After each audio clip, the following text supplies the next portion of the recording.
Assalamualaikum and hai. Nama saya Husna, selaku moderator podcast sesi pertama kita pada hari ini. Untuk maklumat penonton semua, podcast ini adalah untuk membincangkan analisis masalah sosial dan keperluan kepada pekerja sosial.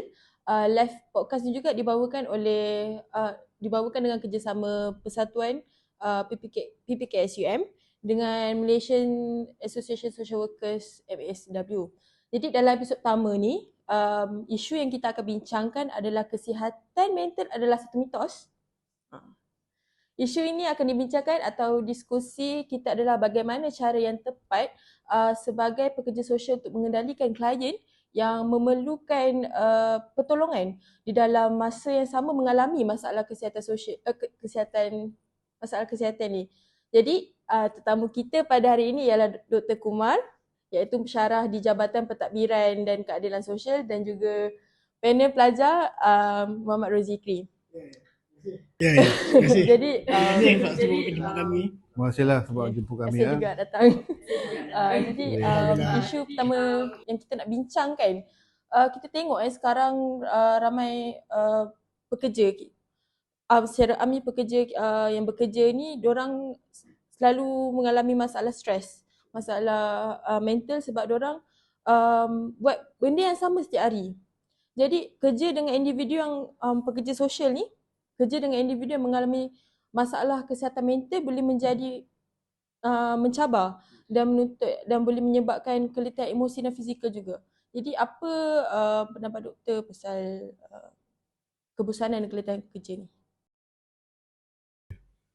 So sebelum tu terima kasihlah menjemput saya pada hari ini. So sebelum tu saya beritahu tentang beberapa statistik lah yang di Malaysia setakat pada hari ini lah. So setakat pada hari ini untuk kes tingkah laku membunuh diri lah. Membunuh diri ni kalau kita lihat pada tahun 2020, kes yang dilaporkan hanya 631 kes. Untuk tingkah laku membunuh diri lah. Tapi pada tahun 2021, kes dia telah meningkat sehingga 1142 kes.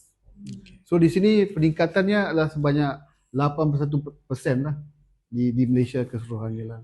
So sebenarnya kes mental health ni sangat agak serius lah di Malaysia. So sebab itulah kita persatuan, universiti dan beberapa pihak NGO sedang memperjuangkan Akta Pekerja Sosial lah. Di mana bila ada Akta Pekerja Sosial, semua pekerja sosial di Malaysia akan dapat diakreditasi dengan lisens lah. So maksudnya siapa yang nak praktis sebagai seorang pekerja sosial di Malaysia, mereka harus ada license in social work lah. So apabila kita ada license in social work, kita dapat pekerja sosial yang terlatih. Maksudnya mereka mempunyai ilmu, kemahiran dan mereka bekerja mengikut etika lah. So balik kepada kes mental health di Malaysia ni, sebenarnya keadaan sekarang ni selepas pandemik COVID ni, ramai dah kehilangan pekerjaan, perniagaan dan seterusnya lah. So jadi disebabkan masalah kewangan lah. Disebabkan masalah kewangan lah isu yang paling kritikal. Di situlah mereka tidak dapat mengawal emosi mereka dan dari segi pemikiran, cara mereka berfikir dan sebagainya lah.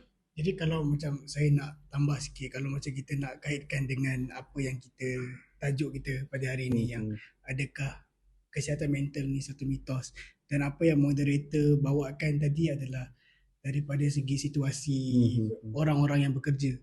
Okay.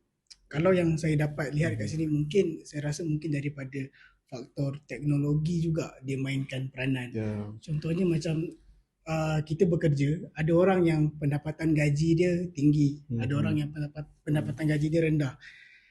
Tapi disebabkan media sosial ni, orang tengok dekat kita punya social media, tengok orang ni kaya daripada aku. Orang ni aku ni lemah noob ke apa ke. Saya rasa mungkin benda tu yang membawa kepada masalah depression dan sebagainya. Tambah-tambah masa pandemik tahun 2020 tu, kita tengok lepas daripada pandemik tu makin meningkat. Kalau yang saya dapat tengok lah macam mana kenapa benda ni berlaku daripada segi saya sebagai pelajar di jabatan ni, Jabatan Pentadbiran Sosial ni, saya rasa macam lepas daripada tahun 2020 tu, orang banyak habiskan masa dengan gadget, dengan teknologi. So makin lama makin meningkat dan doktor, kalau doktor sebagai pensyarah, doktor setuju tak yang makin lama disebabkan teknologi tu orang macam makin makin mental lah. Okey. Sebenarnya bagi pandangan saya lah, Hmm. kehidupan kita ni kena seharus dengan pembangunan di Malaysia maupun di dunia lah. So kita memang tidak boleh lari dengan perkembangan teknologi. Okay. Tetapi di sini persoalannya di sini, adakah kita menggunakan teknologi dengan cara yang bagus? So ramai di kalangan social media, mereka telah membuli netizen telah membuli beberapa orang dalam social media. Contohnya ada yang body shaming, mereka menghina cara mereka berpakaian, kulit warna mereka dan sebagainya lah. So apabila kita melakukan body shaming ataupun memberi komen-komen yang tidak sepatutnya, yang ke arah negatif, ke arah peribadi seseorang itu, dia akan mula rasa sedih dan slowly by slowly dia akan ke arah kemurungan lah. Disebabkan dia rasa dia ada perbezaan dengan orang lain. Dia rasa dirinya ni sangat kotor, jijik sebab masa terasing. Jadi bila mereka rasa terasing daripada dunia sebenar sebab mereka rasa ada kekurangan dalam diri mereka, jadi mereka rasa akan mula mengasihkan diri, dan di sinilah akan dapatnya penyakit sosial, iaitu antisosial lah. Antisosial mana dimaksud dia akan cuba mengasihkan diri dia daripada dunia. Dia tidak mau, sebagai seorang sikap-sikap dia tidak mau keluar berbilik. Dia rasa diri dia tak rasa hebat.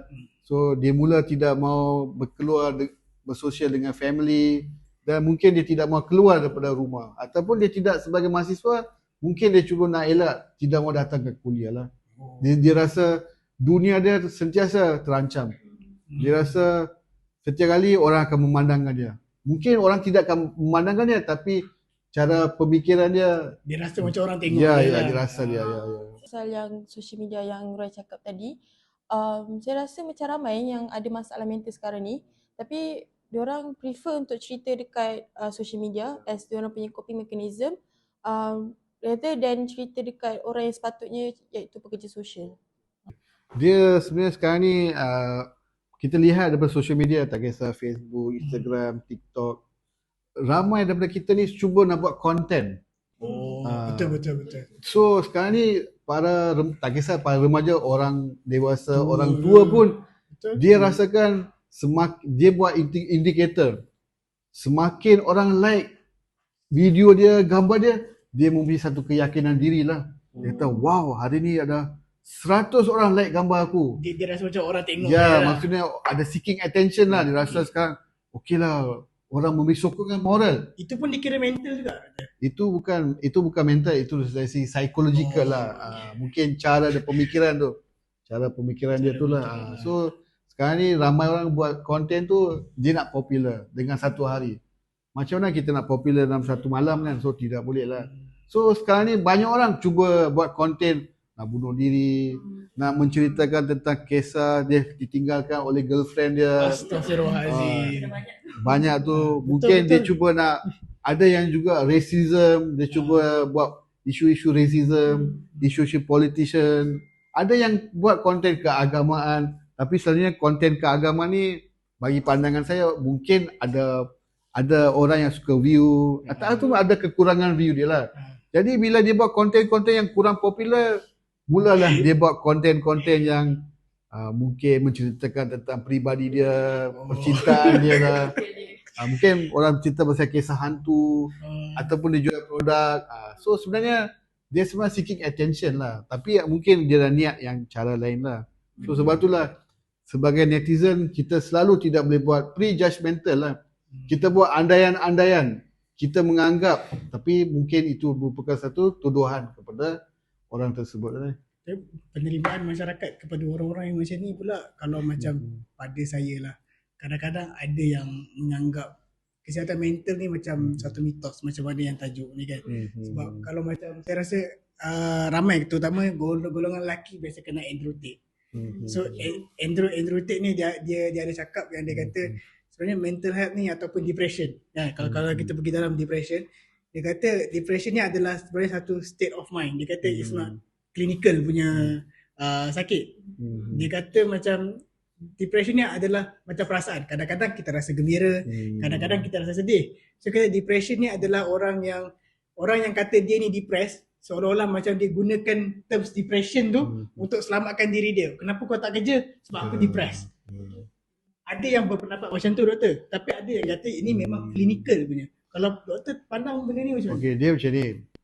Setiap orang memang akan dapat stres. Maksudnya dia tidak dapat menyelesaikan sesuatu masalah. Okay. Setiap orang memang kita akan dapat bimbingan dan daripada kawan, cikgu, pensyarah dan sebagainya. Tetapi ada beberapa orang dia dah mula tidak mendapat sokongan daripada sistem sosial dia.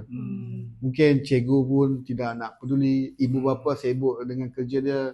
Jadi dia akan mula mengasingkan diri dia lah. Maksudnya bila orang itu tidak dapat mencari jawapan untuk penyelesaiannya, dia mula akan dapat stres. Lepas tu bila dia rasa menjejaskan kesihatannya, barulah dia akan dapat depression lah. So depression ni adalah level yang kedua lah. Betul memang klinikal. Ya, proven semua. Tetapi yang di sini yang sangat sedihnya, ramai daripada kita ni tidak tahu bahawa kita ada penyakit depression. Tapi kita kena faham, jangan kita menganggap perkataan depression tu adalah satu terms yang sangat kritikal. Kalau kita melihat benda tu positif, kita akan rasa tenangkan hati kita lah. Sebagai contohnya, depression ni pun ada yang ada medication dan ada juga yang tidak ada medication lah. Kalau medication ni terapi lah. Medication ni di sini ada perubatan lah. Doktor akan bagi perubatan.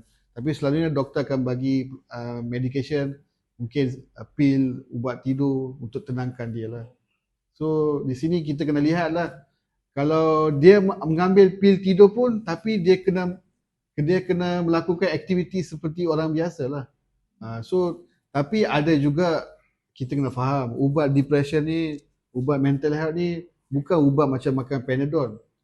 Dia ada konten marijuana supaya kita nak rehatkan otak kita dan badan kita lah. So apabila dia baru bangun daripada tidur, dia mesti akan rasa lesu, letih dan sebagainya lah.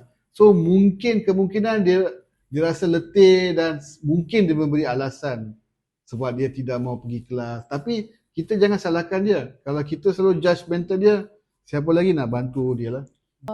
Nak sentuh sikit kan doktor, kalau kita tengok sekarang ni ramai yang self diagnose, dia tak pergi jumpa doktor ke apa, dia cakap dia depressed ataupun dia ada masalah kesihatan mental.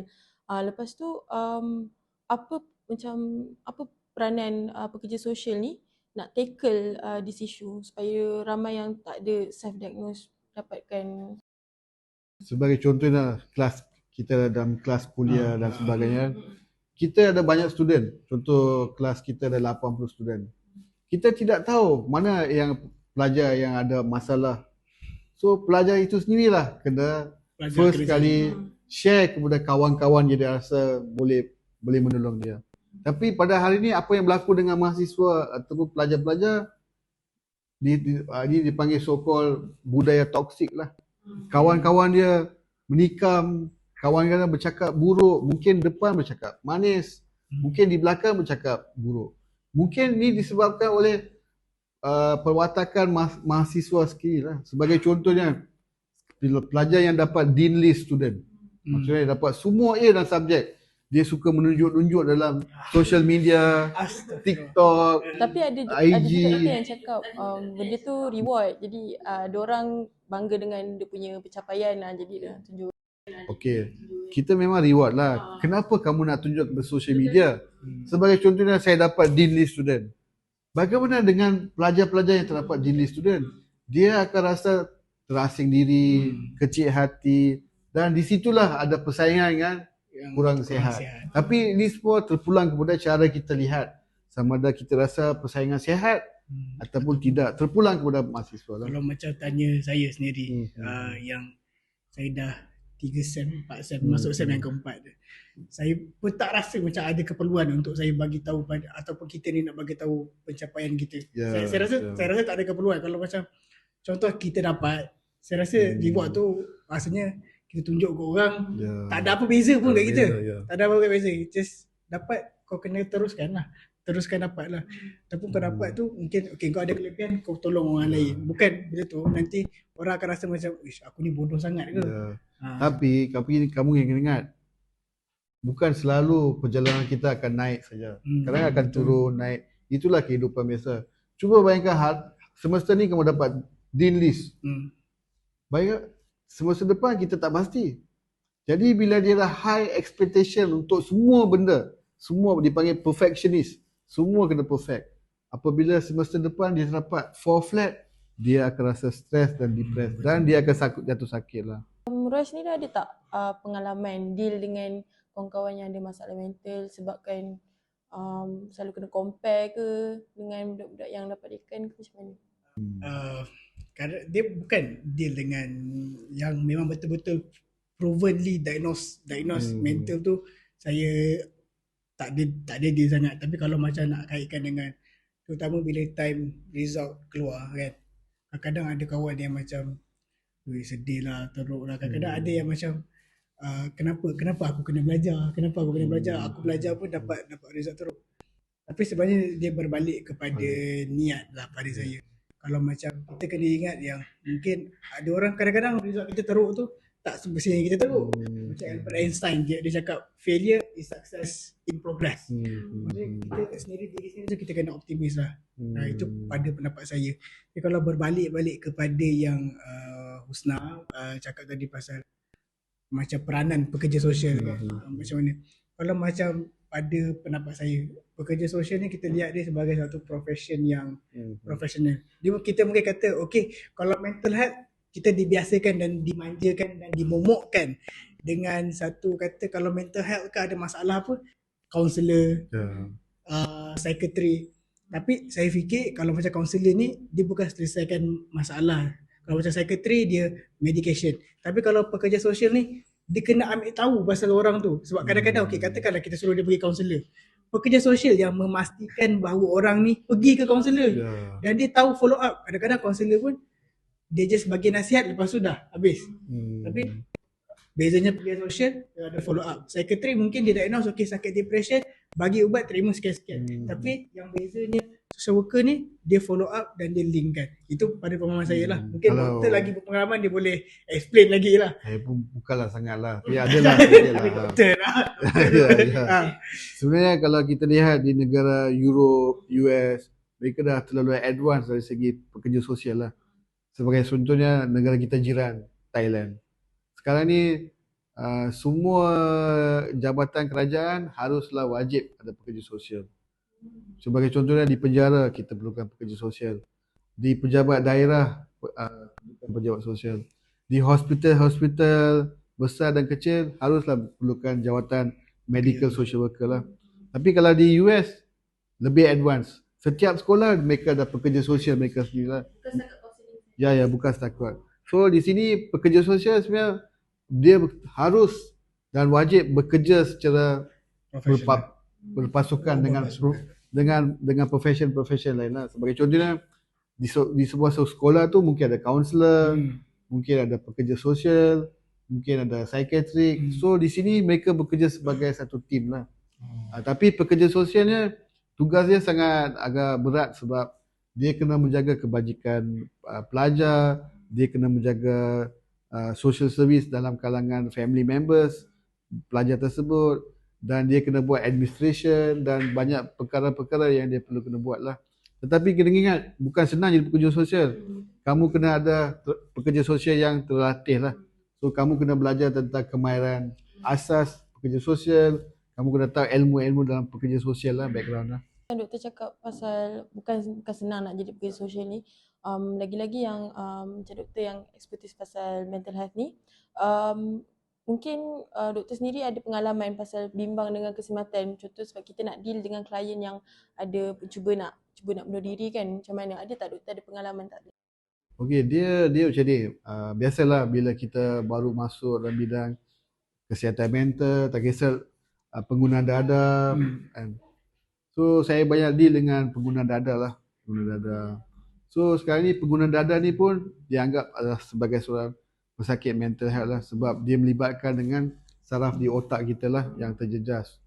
So biasalah bila kita mula jadi pekerja sosial dalam bidang marginalised population ni, kita rasa takut lah. Tapi bila kelamaan bila jumpa dengan mereka yang ada penyakit mental health ni, sebenarnya mereka sangat baik. Cuma mereka tidak ada orang untuk membimbing mereka lah. Apabila kamu dah mula bekerja dengan mereka, kamu sudah suka. First kali kamu kena suka dengan kerjaya kamu lah. Barulah kamu boleh bantu mereka lah. Dan yang paling penting sekali, kamu kena fahami cara kehidupan mereka. Jika kamu gagal memahami mereka, mereka pun tidak akan faham kita lah. So biasalah, bila jadi pekerja sosial bukan senang, tapi tidak mustahil. Semua orang boleh, tapi kena ambil masa sikit dan latihan sedikit lah. Kalau saya boleh kongsikan sikit pengalaman saya interview social worker. Kita kalau pergi kat hospital tu, memang setiap hospital ada.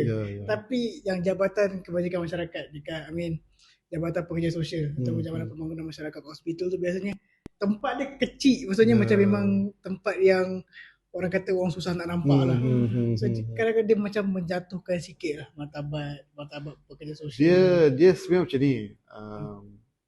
Peruntukan yang disediakan agak sedikit lah. Dalam bentuk Sebenarnya nombor satu, kita tidak ada akta pekerja sosial. Tapi setiap pekerja sosial perubatan memang ada akta dalam bawah Kementerian Kesihatan.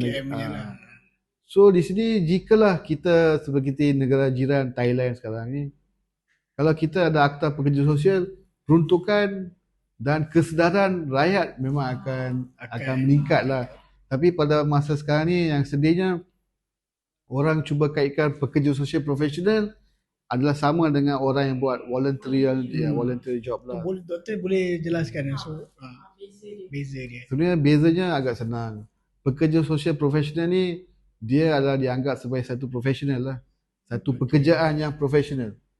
Cuma volunteering job ni adalah satu kerja sukarelawan.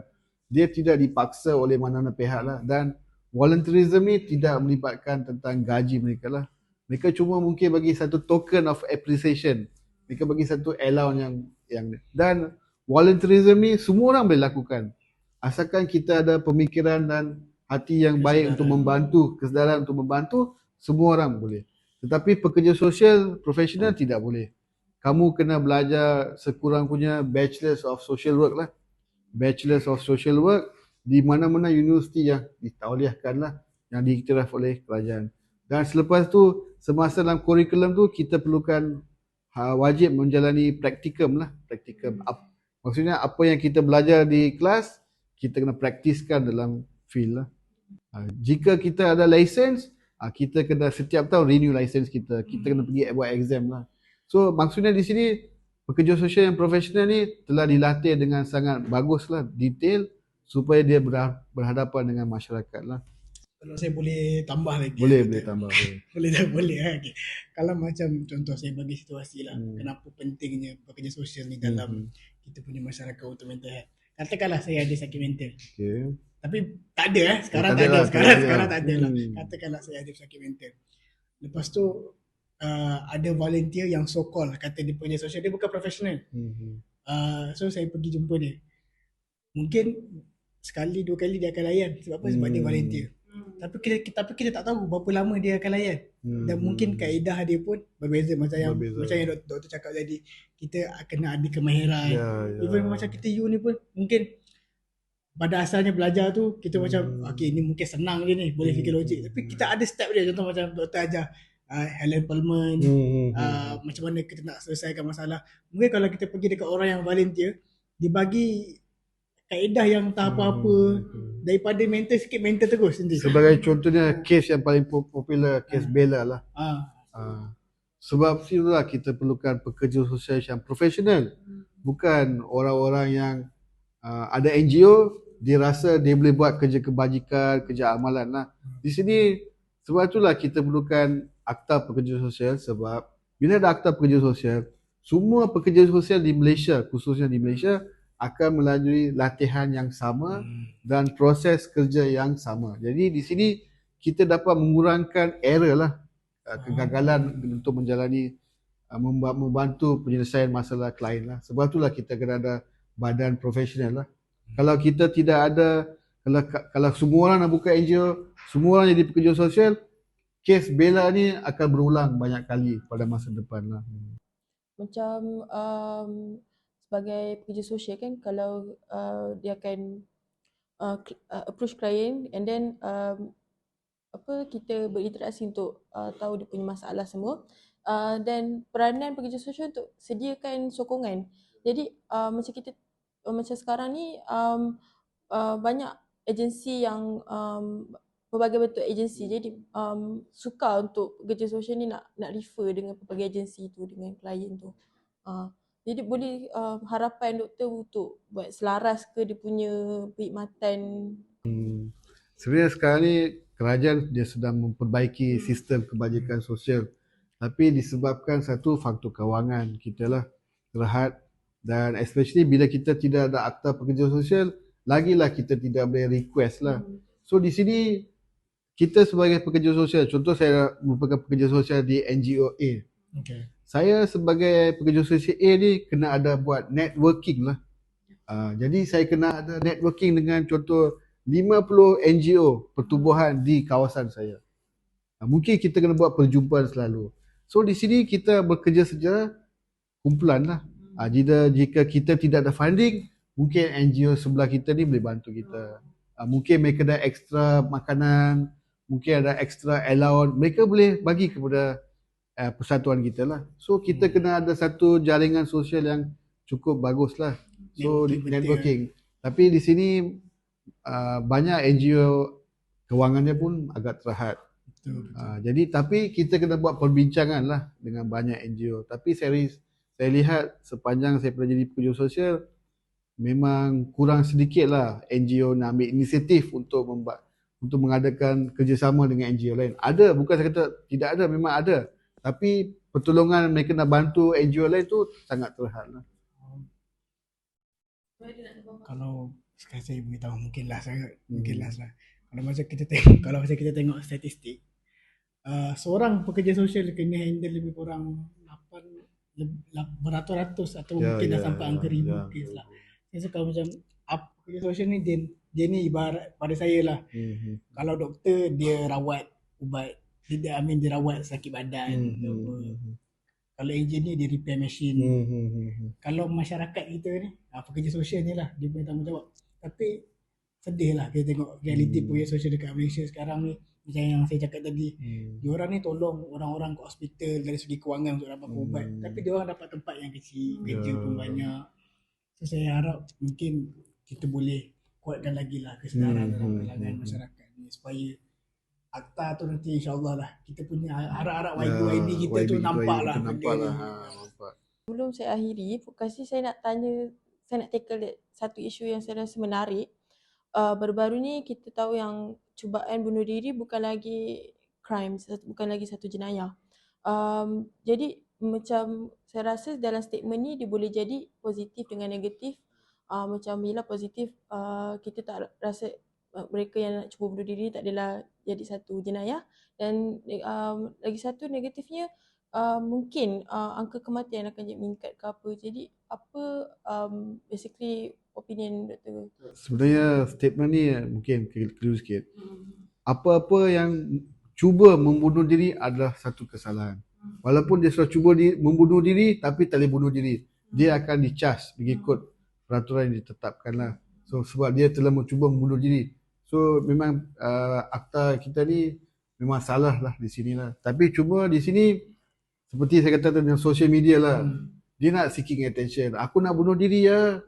So dia pergi buat TikTok live semua, aku nak bunuh diri. Tapi kita tak salahkan dia. Sebab apa? Mungkin dia kurang kasih sayang, mungkin dia cuba nak bagi tahu kawan dia saya ada penyakit mental health. Tapi orang kata tak faham. Kawan kata ni gila. Tapi bila orang menganggap dia gila, macam-macam tomahan, sebab itulah dia nak seeking attention, nak cuba bunuh diri lah. Tapi di sini kita sebagai peranan sebagai rakyat Malaysia, kita jangan menghina lah. Kalau kita lihat komen-komen netizen ni sekarang ni agak sangat teruk lah. Ini telah melambangkan budaya kita. Saya rasa budaya kita tak sihat lah saya rasa. So jadi di sinilah saya menyarankan untuk semua pekerja sosial dan mahasiswa bersatu untuk membentuk sasiah diri yang baik lah. Kalau kita ada sasiah diri yang baik, mungkin satu ni pekerja sosial pun tidak ada apa. Sebab apa? Bila kita ada budaya menolong, automatik bila kita jumpa permasalahan, semua orang akan membantu lah. Tapi of course lah kita kena perlukan pekerja sosial lah. Kalau tak ada kerja kita tak ada orang kerja nanti lah, tak ada kerja nanti lah. Susah sikit lah. Apa harapan Roy sebagai student untuk nak praktis jadi pekerja sosial ni? Berat soalan ni sebenarnya. Okay. Tapi kalau macam pandangan saya sendiri, saya harap satu masa nanti mungkin kerajaan pertimbangkan untuk cepat-cepat lah. Saya rasa bukan saja, minta maaf saya celah, bukan saja mempertimbangkan pekerja sosial dan yang paling penting dari segi kewangan lah. Kalau cuba bayangkan gaji kamu 1,500 pekerja sosial di kerajaan, kita yang kena cuba pekerja ataupun sosial agent, adakah kamu rasa cukup sekadar 1,500 ataupun 1,800? So gaji pun kena selari dengan usaha sebagai pekerja sosial. Saya setuju lah. Kalau tak nanti takut pekerja sosial sebenarnya ada masalah. Ya.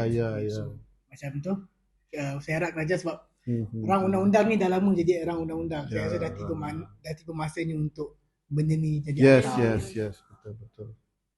Saya rasa itu saja podcast kita pada hari ini yang bertajuk kesihatan mental adalah satu mitos. Benda tu boleh tanya pada diri sendiri. Jadi itu saja, sekian, terima kasih.